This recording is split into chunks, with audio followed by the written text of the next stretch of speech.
Hey guys, welcome to my channel, and in this video I'm going to show you how to delete YouTube history on your smartphone.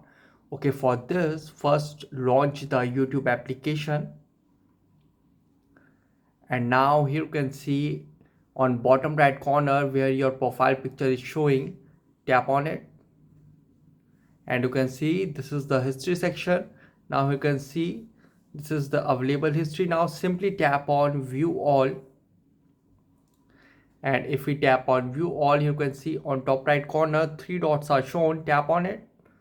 So here you can see pause watch history, clear all watch history, manage all history, watch on TV, help and feedback. Simply tap on clear all watch history and you can see clear watch history. Gadget lover, your YouTube watch history will be cleared from all YouTube apps on all devices.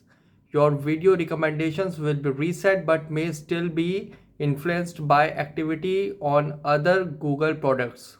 To learn more, visit my activity. So you can see clear watch history. Tap on clear watch history and you can see watch history cleared. So guys, this is the method to delete YouTube watch history easily. Guys, thanks for watching. If you have any query related to this video, let me know in comment section below. Please like, share, subscribe and click on bell icon for the latest updates.